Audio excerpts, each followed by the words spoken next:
Hello and welcome to Prosperous Nirvana's webinar about the unspoken truths of being a caregiver.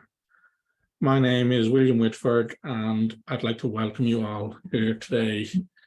I've added an extra technical challenge for myself today in that I'm live streaming this webinar through Facebook.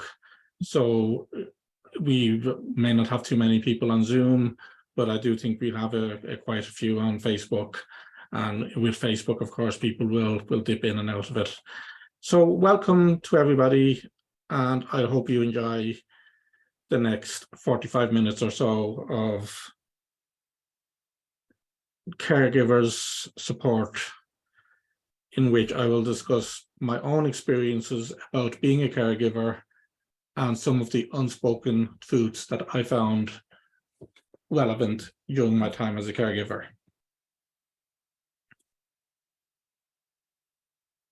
So, who am I? Well, I am helping carers who are feeling guilt or anxiety about their own future, people who are feeling overwhelmed by the demands of balancing career with caring. And I know from my experience, there's a lot of guilt, there's a lot of external demands that come into your life as a caregiver, and sometimes we can feel overwhelmed by those demands. So I'd love to hear from everybody either on Facebook or on the chat about who they have cared for in their lives. Are they caring for somebody now? Or tell me a little bit about your experience as a caregiver. Feel free to comment on anything I'm saying during the course of this webinar.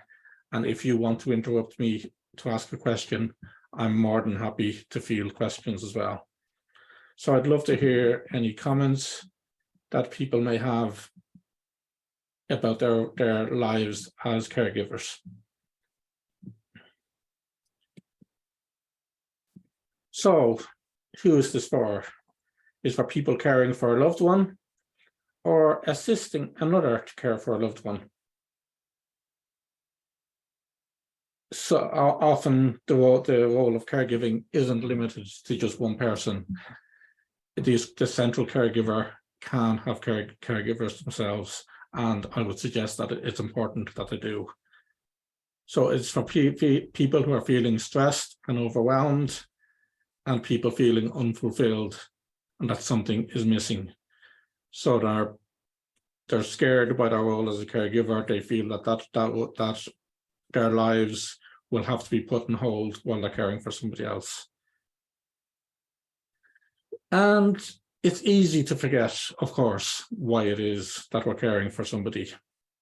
We're caring for somebody essentially because we love them.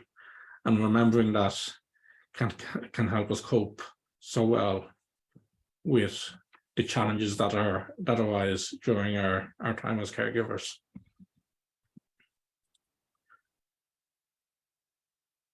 So my goal for this webinar, if you are a caregiver, is to help you ditch the stress that is stopping you from enjoying the career you have worked so hard to create.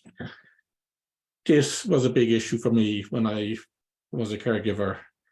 I had recently hit the top of my profession and was so stressed that I couldn't really focus on myself at all and enjoy that career that I had worked so hard to achieve. So a little bit about me. Why am I qualified? Why do you want to hear me telling you about life as a caregiver? So a little bit about myself. I became a finance director about 3 years after I got married. I thought I'd reached the top of my profession. I always assumed I would be happy when I made the top of my profession. Of course, it wasn't that simple. The I will be happy when model of happiness didn't really work for me. Not long after becoming a director, my wife, who I had married about 3 years previously, began to show symptoms of early onset Alzheimer's disease. They were subtle, they were mild symptoms initially, but inevitably those symptoms led to a diagnosis of Alzheimer's disease. And at that stage, I felt my career was over. I would have to give up my job to devote my time to my wife, to caring for her. I would need to put my life on hold. But if nothing else, Helen was very pragmatic. She used to say to me, "Don't let this awful disease cost 2 lives. You need to build your life. You need to have your life." And that's what we worked together on achieving, not letting the disease cost 2 lives. So I set about building a network, about informing people of my reality and educating myself about how I could maintain that life, how I could continue to maintain my own career whilst also being a caregiver. It didn't mean I cared any less. If anything, it gave me the ability to care more.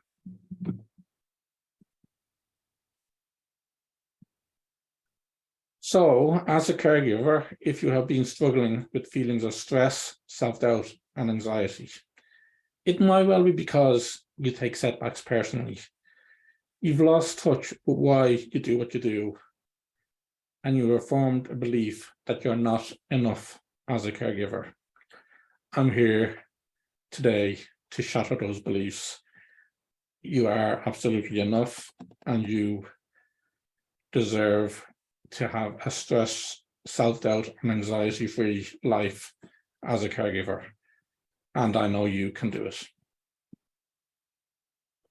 So I'm just going to take a pause there and check for comments both on Facebook and on the chat. And with that, I'm going to move on.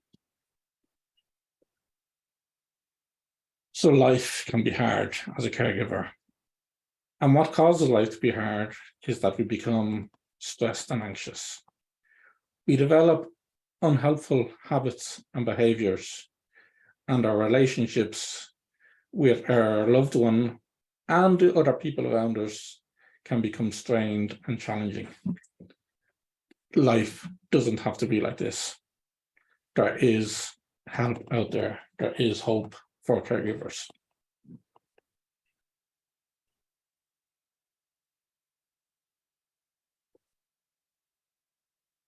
Three things that I found extremely helpful as a caregiver to challenge those dealings of self-doubt and guilt, and indeed the day-to-day challenges of being a caregiver. Anybody who's familiar with Alzheimer's disease will know that people who are suffering can become challenging at times and can develop challenging behaviors.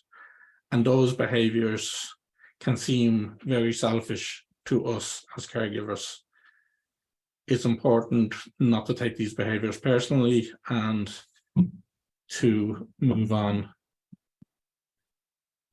from the challenges that these behaviors give rise to. Things that work for me were self-compassion. This is something I learned during my time as a caregiver and have brought into my life on numerous occasions since, in every challenge I have met since.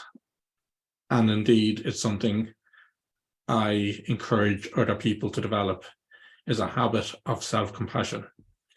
And I'll talk about that shortly. Another important aspect of being a caregiver is respite. You cannot give from an empty cup. It's important to maintain your own energy and health in order to be your best self for your loved one. And related to respite is building a network. a lot of caregivers feel very alone. They don't have to be the sole caregiver, but often they choose to be. And building a network comes with some challenges. Now, not only are you dealing with the behaviors of your loved one, but you're also dealing with some of the behaviors of the network. And it's important to know how to manage those relationships. Your network is important, your friendships are important, but some people are a little bit apprehensive about offering help to your loved one and to you as their caregiver. I'll talk about that shortly. So first, self-compassion. And there's so much information about self-compassion on YouTube. And there is a link there. So anybody who gets these slides, go to that link and you'll see some fabulous self-compassion work. Self-compassion is about, basically, it's about giving yourself the care and love that you would give to your best friend, or in this case, even your loved one. So share the love with yourself as much as you do with your loved one.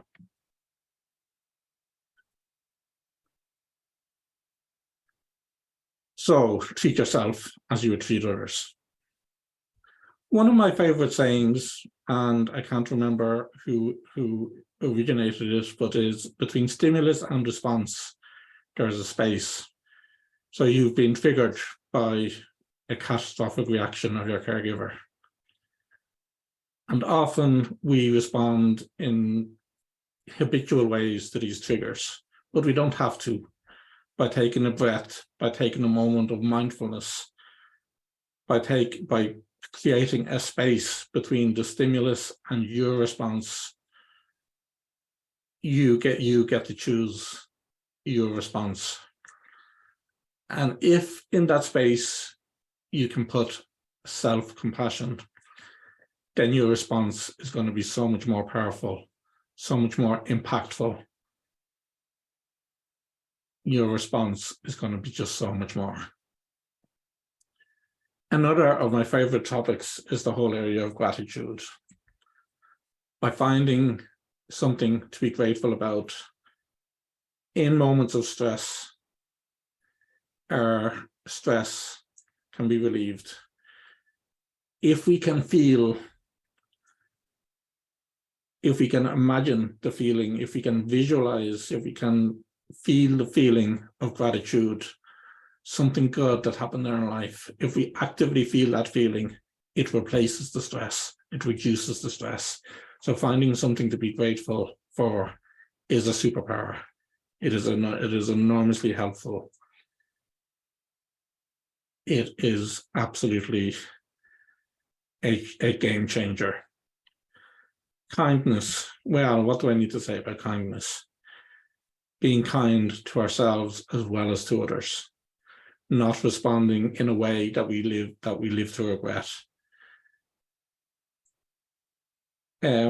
Mindful moments, and I've referred there to the 5 senses. So take a moment to acknowledge the things that you are seeing, the things that you are hearing, the things that you are feeling, the things that you are tasting. Taking a moment to activate the 5 senses allows us to live in the moment. It allows us to not worry about what might happen next, or not worry about what has just happened. It allows us just be, to accept the reality that we find ourselves in, and creates the space for us to be compassionate to ourselves. Call on your values and character strengths. Do you know what your strengths are? Perhaps you are loving, perhaps you are giving. Perhaps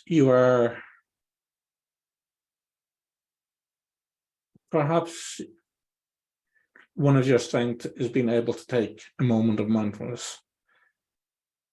Perhaps one of your strengths is gratitude or kindness. But knowing what those strengths are and taking a moment to access those is so important. Similarly with your values. You are caring for your loved one because your loved one is valuable to you. Connection, family. These are core values for you, and these reminding yourself of those values allows you focus and dedicate yourself to those values. And just a little saying, and I know this is true, if you are with somebody who is in hell, keep loving them, because in the end, that love will be transformative. Not only will it be transformative for them, but it will also be transformative for you. Knowing why you do what you do, that is in line with your strengths and values, is so important in being compassionate to ourselves. So before I tell Alison's story, I'm just going to take a very quick moment to check for comments and on Facebook. Okay, so Alison was one of my first clients about 2 years ago. Alison was caring for an adult daughter who had developed multiple personality disorder and some other personality issues. Alison's daughter was very difficult. She was prone to catastrophic reactions. She would fly into temper tantrums very quickly and very easily. And the next day, she would have forgotten about it. She was back to being her quiet, easygoing self. Alison was suffering the sharp end of her daughter's psychiatric issues, and she was finding it very difficult to show herself any care and understanding. I did some hypnotherapy and coaching with Alison, and she learned to apply what I discussed in self-compassion. She learned that at the root of why she couldn't show compassion to herself was a feeling that she wasn't enough. She wasn't enough for her daughter, and that she didn't deserve the happy life that she has so richly sought. I helped Alison work on mindset issues around this, and Alison began to see that with the help of others and with self-compassion, she could feel differently about her daughter. Alison is now in a much better place. Her daughter is still challenging at times, but Alison is in a much better place to cope with those challenges.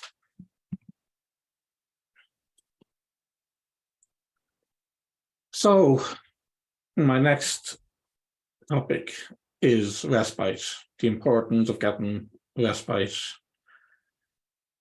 the importance of replenishing your cup, because you cannot give from an empty cup.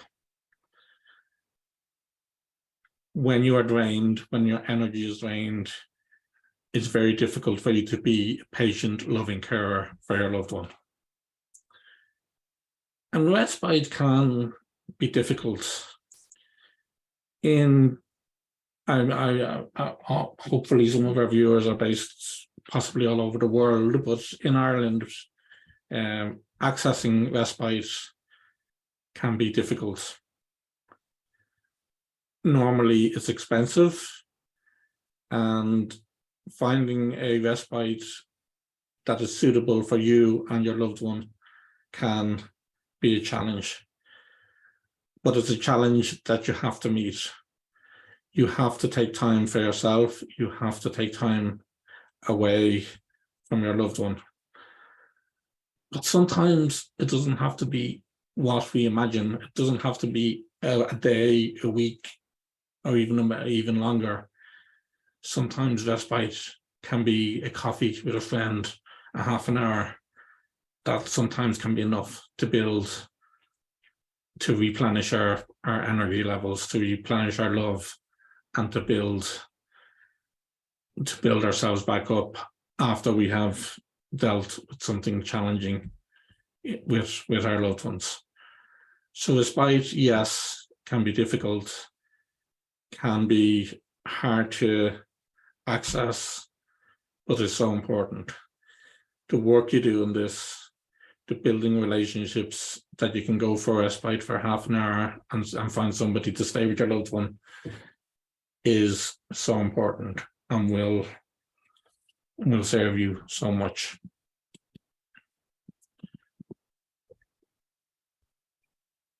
Some considerations when finding a respite carer.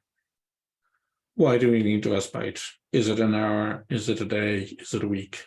And sometimes it can be any of those. How will respite care help a relationship?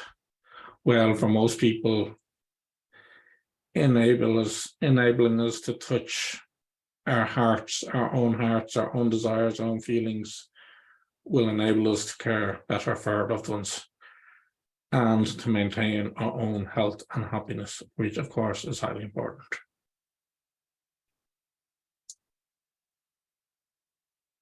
So the practicalities of caregiving: is your partner bedbound? Can they provide any care for themselves?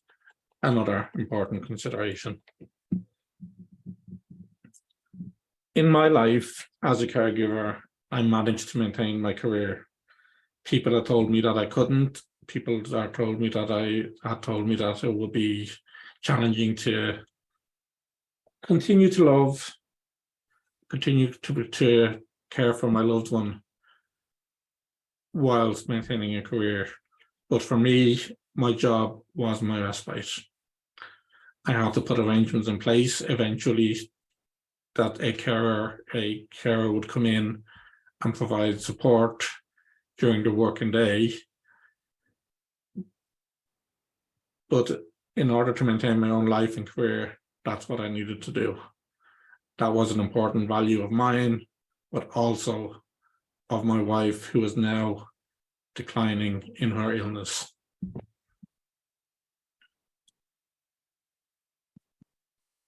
So I remember the first time I went away on holidays after my wife had been diagnosed. It would have been very challenging for her to come with me, and I needed a break and I needed time away. So I managed to find a nursing home who took in people who on a respite basis, and I was planning to go away for a week. This was probably the worst holiday I had ever gone on. And encouraging you to go on holidays is what I'm trying to do, and telling you about the worst holiday I've been on is probably not the way to do it. The reality is, on this holiday, I went by myself. So I was lonely. I had plenty of time for reflection and spent that time missing my wife, missing my life, and worrying about how she was getting on with her respite care. Eventually, when I came home, everything was fine. And my learnings from this is respite has to be respite. If you have a friend to go with, if you have a family member to go with, great. But it's important to enjoy your time, relax. It's okay if you think about your loved one from time to time. It's inevitable that you will. It's okay if you worry. It's inevitable that you will. But you need to be compassionate to yourself. You need to remember that all of these things are okay. And that mantra, it's okay, reminding yourself constantly that it's okay, is so important.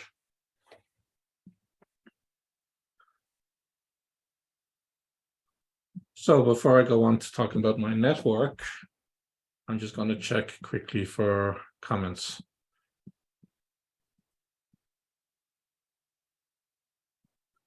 Okay. So a nice quote to start this section.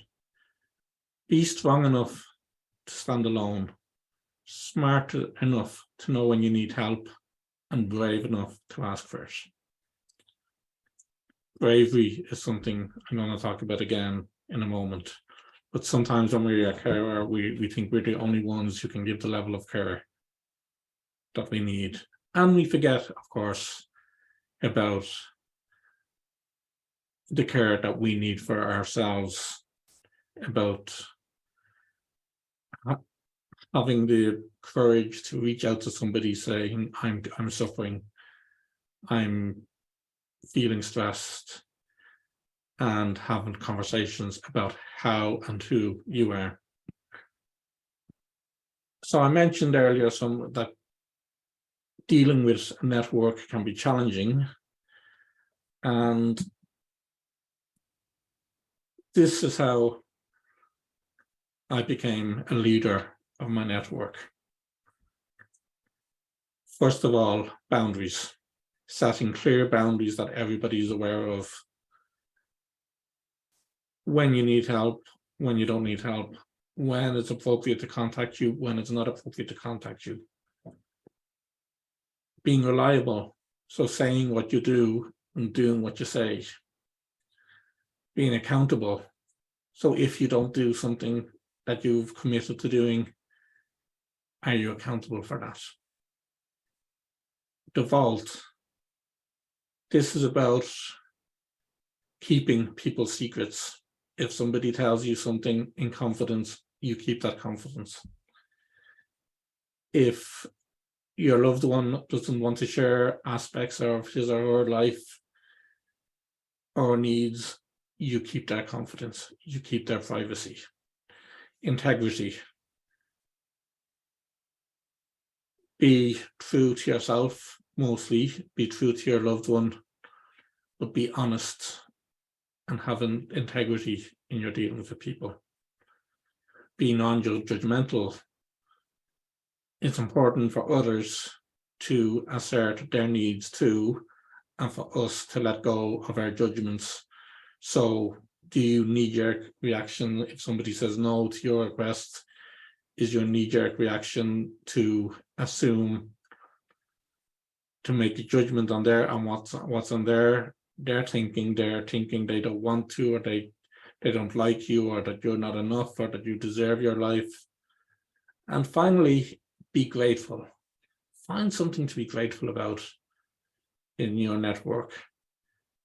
Be grateful for the fact of your network.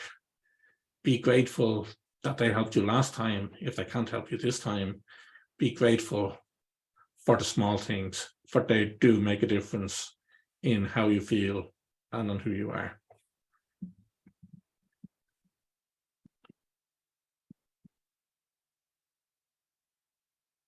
So when my wife became very ill, and as she began to decline further and further, I joined a support group. This support group became an important part of my network. And I would suggest, if at all possible, you do the same. Support groups provide a shoulder to cry on, they provide a listening ear. But it's important as well to only share what you're comfortable in sharing in these groups, to set the boundaries. If you commit to doing something for one of them, do it. Be brave, as the acronym suggests. Braving, if you look at the bold letters, be brave, live a life of braving, and your relationships with your network will be so much stronger. That's how it was for me in the support group I joined, and that is a very, very valuable lesson. So before I recap, I'm just going to do one final check for comments.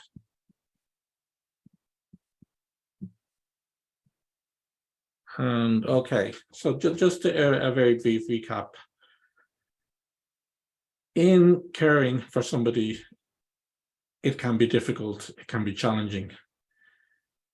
Their behaviors can be challenging, and our love for them can be challenged repeatedly. The important things in my role as a carer, the things that helped me to deal with all that were self-compassion, respite, and network. I think if you can do those things for yourself as a carer, your life as a carer will look so different. Your optimism will be stronger, and your energy as a carer, your ability to give the care that your loved one needs, will be so much stronger.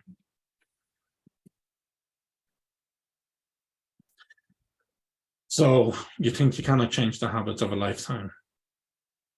Well, I'm here to tell you that you can. I did.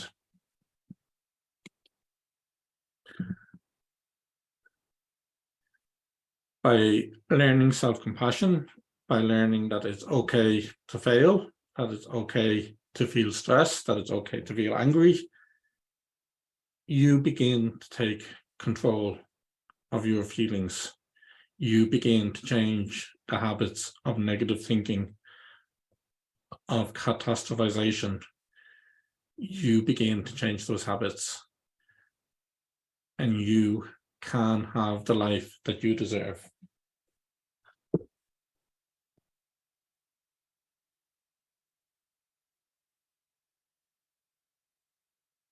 So thank you all for attending this afternoon. I really appreciate the time that you have spent, and I do hope you got some value from this webinar. If you would like to have a conversation with me about your role as a carer, then I can help you take control of your life. I can begin that process, and I'm willing to offer you a 30-minute conversation to do that. I'd love to hear from you. You can contact me through my website, through my Facebook group, or through LinkedIn. And I'm just going to check, there's a comment in the chat there. Okay, I think Helena has to go. Thank you for attending, Helena. I do appreciate your support, and hopefully we can chat soon.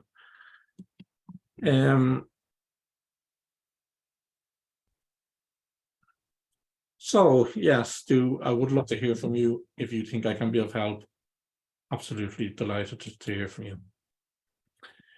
If you take a moment to scan my QR code, then you will be brought to my website where you can book a call and where you can see information about who I am and what I do. I'd love to hear from you soon.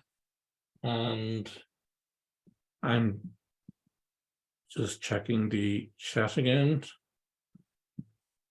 Great. So thank you for your time. With that, I'll end the webinar, and hopefully we'll see you again in a month's time when I will be presenting another webinar. That will be in the lead up to Christmas. So I haven't decided on a topic yet, but my instinct tells me I will talk about Christmas as a caregiver. So I'd love to see you. Love to see you then. Love to hear from you. And thank you for your time.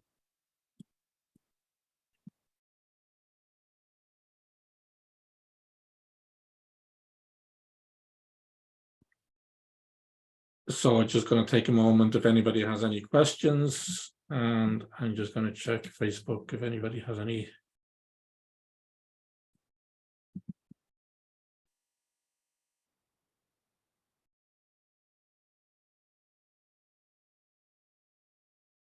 Okay, so with that, if nobody has any questions, I'll let you go and hopefully see you again very soon. Thanks a lot, everybody.